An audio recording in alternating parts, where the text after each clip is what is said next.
Aïcha Miguinon, sans plus tarder, on va rentrer dans l'immobilier pour parler justement. Tantôt annoncé nañ ko monsieur Tia wax nga ko moom monsieur Guèye moom moo nekk PCA de la coopérative d'habitat émergence sociale justement pour parler le rôle des coopératives dans la problématique de l'habitat social au Sénégal. C'est important. Tout à fait, tout à fait. Donc loolu moo tax effectivement ñu dalal ko tey sunu plateau quand on sait que c'est un problème qui est très lancinant au Sénégal, la problématique de l'habitat, surtout l'habitat social. Voilà, donc les Sénégalais peinent à avoir des logements et avec le projet des 100 000 logements initié par l'État du Sénégal et la loi d'orientation, n'est-ce pas, qui permet aujourd'hui aux coopératives qui ont un agrément d'entrer dans la danse pour, n'est-ce pas, aider l'État, n'est-ce pas, à accélérer ce processus-là. Et yéen ngeen am benn coopérative bu ngeen tuddee émergence sociale pour coller un peu à la politique de l'État. Et moi je voulais savoir, aujourd'hui on parle de loi d'orientation, qu'est-ce que vous pouvez nous dire sur cette loi-là, cette loi d'orientation-là, qui vous a permis, n'est-ce pas, d'avoir cet agrément-là? Voilà, donc merci encore Thiam, wax nga ko léegi. Donc boo nee habitat rek xel day dem déjà ci programme 100 000 logements. Mais il faut comprendre que programme bu nekk dafa am soubassement juridique. Donc soubassement juridique programme 100 000 logements, c'est la loi 2016-31 du 8 novembre 2016 portant loi d'orientation sur l'habitat social. Donc loi boobu moo ñëw tey leeral lu bëri malheureusement askan bi amuñu si gis-gis bu leer. waaw sans aucune prétention nag ñun suñu kuréel. waaw ñoo ko jël wërale ko un peu partout pour askan bi comprendre de quoi il s'agit. xam lan mooy seeni droit parce que loolu constitution moo ñu ko may. dëgg la. Voilà, parce que le principe de la République c'est le gouvernement. Du peuple par le peuple. Par le peuple et pour le peuple. Il faut que le peuple souverain vraiment xam li yéen seen mooy c'est des droits. Donc dans le cadre de la loi d'orientation dafa ñëw pour dindi lu bëri déjà parce que à l'époque il y avait les problèmes des victimes de promoteurs immobiliers yeneen ak yeneen parce que nit ñi en fait amuñu woon benn canal bu ñu jaar pour am dëkkuwaay. Très bien. Parce qu'il y avait que les promoteurs publics qui étaient là. Secteur informel mu fi ëpp doole y a la diaspora qui est là. xamuñu fu ñuy jaar donc ñu jaar foofu moo di ay tolof man à l'époque bon peut-être du ma si dugg trop. je suis même le président de la fédération des victimes de promoteurs immobiliers xeex ba ñenn ñi dugal nañ leen si kaso bi voilà yenn décision de justice am nañ ko ak Agirimo par exemple. maintenant loi d'orientation mu ñëw ni maintenant je vais faire tout peu du rek ñu am salaire ñu am kër parce que avant ça effectivement promoteur public il faut nga am un bulletin de salaire.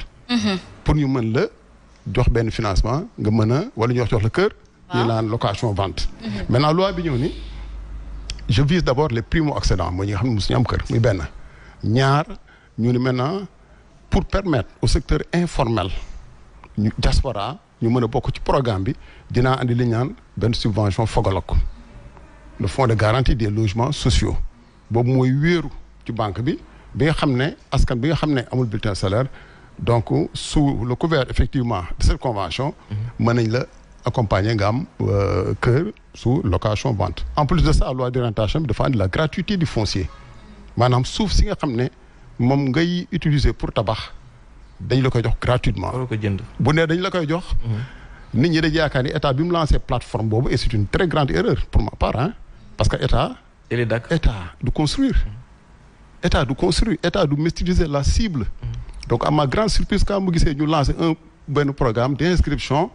nit ñi dugg ci ay plateforme naan waa bëgg naa lii mais c'est contradictoire à la stratégie opérationnelle même parce que aujourd'hui cible bi mooy yan mooy askan bi te état dafa waroon dellu bon ministère ñoo lancé loolu dañu waroon dellu si loi d'orientation bi définir les différents acteurs ñett la le promoteur public les promoteurs privés agréés au programme de logement ainsi que les coopératives d'habitat agréées donc ñetti kuréel yooyu ñooy tabax tey ñun pour revenir ci coopérative yi bi ñu ñëwee ba gis ni amul promoteur public boo xam ne am na lu mu ñu présenté amul promoteur privé boo xam ne amul lu mu ñu présenté ministère bi ñu dénk logement bi si boppam amuñu lu ñu présenté parce que c'est bon de le rappeler ñun dañu jiitu programme 100 000 logements parce que en 2018 bi ñu nekkee plus de 12 000 membres si nañu posé dossier bi au niveau du président de la République mu mettre ñu en relation avec le premier ministre Boun Abdallah ñu toog waxtaan bi ñu waxtaanee mu ni ça c'est une première mettre ñu en rapport avec le ministère ñu ànd ak ministère bi di liggéey pour le font aussi.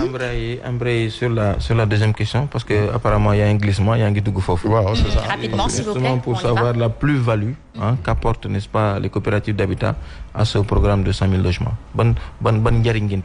Parce que coopérative, c'est les cibles déjà, la population. Parce que si on a coopérative d'habitat, nous, par exemple, émergence sociale. Pourquoi émergence sociale? Déjà, c'est une émergence sociale. Wow, mais ça n'a rien à voir avec le PSE ou autre. Donc, nous, coopératives d'habitat aujourd'hui, sont des gens qui sont appropriés aujourd'hui la politique d'habitat.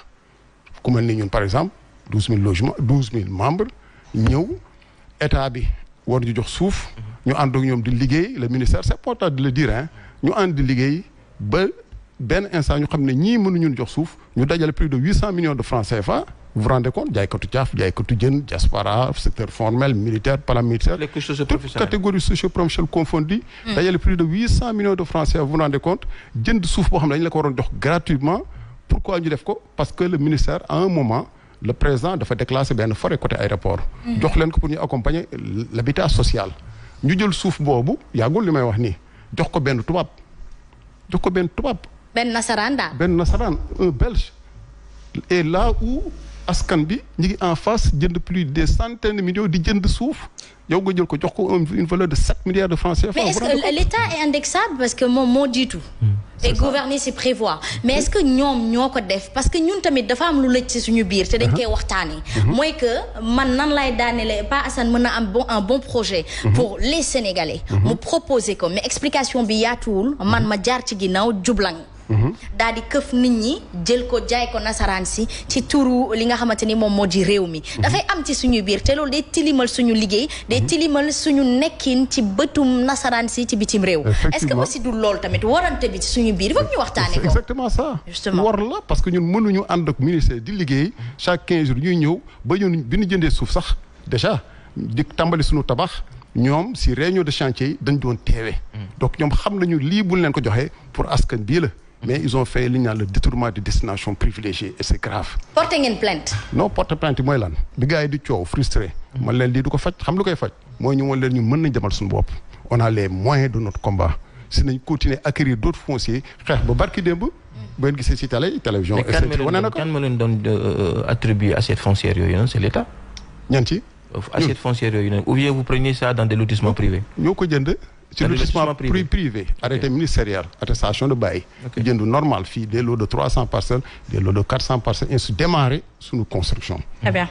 La dernière question c'est quels sont les problèmes que vous rencontrez bien parce que vous avez d'autres personnes qui sont là avec qui sont notamment les sociétés publiques SNHLM ainsi de suite SICAP et yooyu yéen vous venez grâce à la loi d'orientation quels sont les problèmes que vous rencontrez.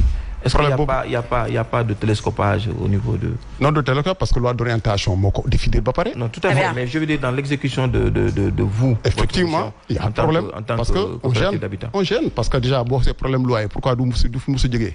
parce que les bailleurs ñan la mais ñoom la ñoom bu doon seen sago problème habitational bii ñu lancé ñun. pour assister les populations bu doon seen sago mais du mus a jàll. du mus a jàll parce que day régler problème yu bëri te ñoom bëgguñu. la majeur ñoom ñu si biir li may wax c'est clair hein. ñoom moom kër yi ñoo moom suuf yi ñoo ñu teg ci problème yooyu. vous avez le même discours. parce que bii amuñu lu ñu ci lekk. conforté pas bii amuñu lu ñu ci lekk. parce que moomuñu ko nag sañu ñu def loolu sénégalais. c'est ce qui se passe malheureusement. loolu am. parce que appropriation boobu jël di bës d'ailleurs barki dem ñu woon benn marché bu mag. RTS marché bu mag lañ def pour alerter le président de la République. pour xamal que li askan bi andi en termes de réalisation pour wane que population bi ay approprié nañu seen projet parce que nag constitution boo ko la constitution du Sénégal moo ni.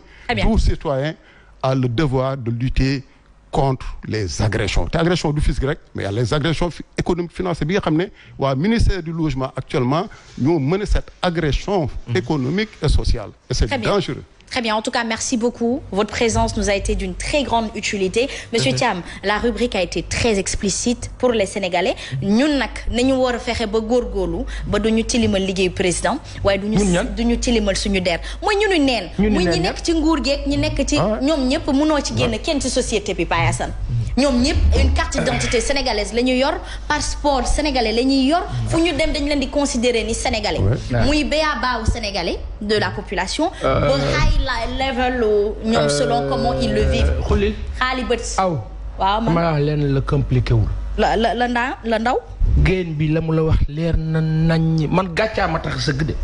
moo tax am na ku la laaj qu'est-ce qu'il la. waaw dama gàcca parce que xam nga léeg-léeg wax ja bari sax da ngaa wax réew mi ñaara fi ne. da ngaa wax ba xëy gàddu yat wala nga jékki-jékki noppi léegi man bëgguma gàddu yat moo tax ma ne teg.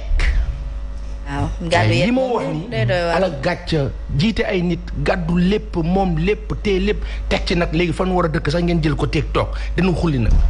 Aïcha yàlla ko xullee peuple bu xullee rek ndaw Moïse ak peuple kii bi rapidement la question par rapport à Total ndax damay xam naa may libéré ñu bëri. non dama xam ci deuxième partie. On doit être libéré, c'est juste permettez-moi de remercier mon invité. Oui. Qui a quand même pris son temps pour venir. Pourtant di nga am opportunité boobu de. bien que démb moom guddee na fi. Aïcha mais il est quand même arrivé. Aïcha ñu koy sant di ko gërëm. non moom kay dañ koy gërëm sant ko bu baax a baax may ko mu tàggatoo nuyu ñi ko doon seetaan ba pare gërëm leen mais en attendant Baye San ñu dugg. Petrosen. waaw rapidement maa ngi nuyu. bu ma sañoon nag ngeen gën ma laaj ci Petrosen Trading et Services parce que c'est important. lan mooy Petrosen Trading et Services. justement xam nga sànq bi may introduire maa ngi naan découverte yi ñoo tax ñu filialiser Petrosen. tey Petrosen groupe la il y a une holding. mooy la maison mère qui chapeaute les activités. Il y a une société qui travaille dans l'amont, Petrosen Exploration Production, mais il y a aussi une société qui est dédiée à l'aval, Petrosen Trading et Services. Aval lu tax mu am solo mooy que pétrole bi ak gaz bi li tax Sénégalais yi mën ci gis seen bopp du rek ñu produire ko mais ñu mun ko transformer la ñu mun ko utiliser ñu mun industrialiser. Et c'est dans ce cadre-là que cette société s'inscrit muy société buy màgg tey am na déjà station Petrosen boo xamante ni mën ngeen ko gis Diamniadio ci quai de pêche yi tamit Petrosen am na présence. Est-ce que vous allez, je vais vous couper, est-ce que vous allez signer un contrat de partenariat commercial avec nous? C'est possible? Vous oui, promettez? Voilà, parce que loolu laa bëggoon wax da ngeen ñëw sponsoriser ñu leen promettez ça? Mais vous promettez? Nous travaillons aujourd'hui, nous sommes une société nationale qui soutient le secteur privé sénégalais. Oui, je parle de Sen TV. Est-ce que vous allez signer un contrat de partenariat? Sen TV est une société privée sénégalaise. Oui, j'insiste encore. Petrosen xam naa man dama leen a bëgg te man damaa bokk ci ñi nga xam ne dañoo sopp kilifa yi nga xam ne ñoo fa ne noo ngay nuyu monsieur Sall Manar kilifa bu baax maa ngi koy nuyu damaa wax ne est-ce que vous pouvez aujourd'hui me mettre dans la logique d'un projet de promesse de partenariat commercial avec la Sen TV? Malheureusement, je ne suis pas la personne morale de la société. Mais vous pensez que c'est possible? Vous pensez que c'est possible? Ce que je peux dire, c'est que je ne vois aucune raison pour laquelle Petrosen Trading et Services ne travaillerait pas avec votre société. Très bien, c'est un projet de promesse, c'est déjà pas mal. En tout cas, merci beaucoup. Merci surtout à monsieur Guèye d'avoir été parmi nous ce matin. C'est moi qui vous remercie vraiment du content trop de participer ci émission suba teel bi di remercier encore une fois Modou Mbacké Thiam macha allah ci invitation bi di nuyu nag ñu doon seetaan ñëpp rawatina nag sunu membre coopérative émergence sociale ak diaspora ñi nga xam ne sont un peu partout au niveau national. Donc vraiment di leen remercier encore une fois. Très bien en tout cas Baye Assane dañuy gërëm ñaañalaan en tout cas li duuf ci nag li xajul ci cin li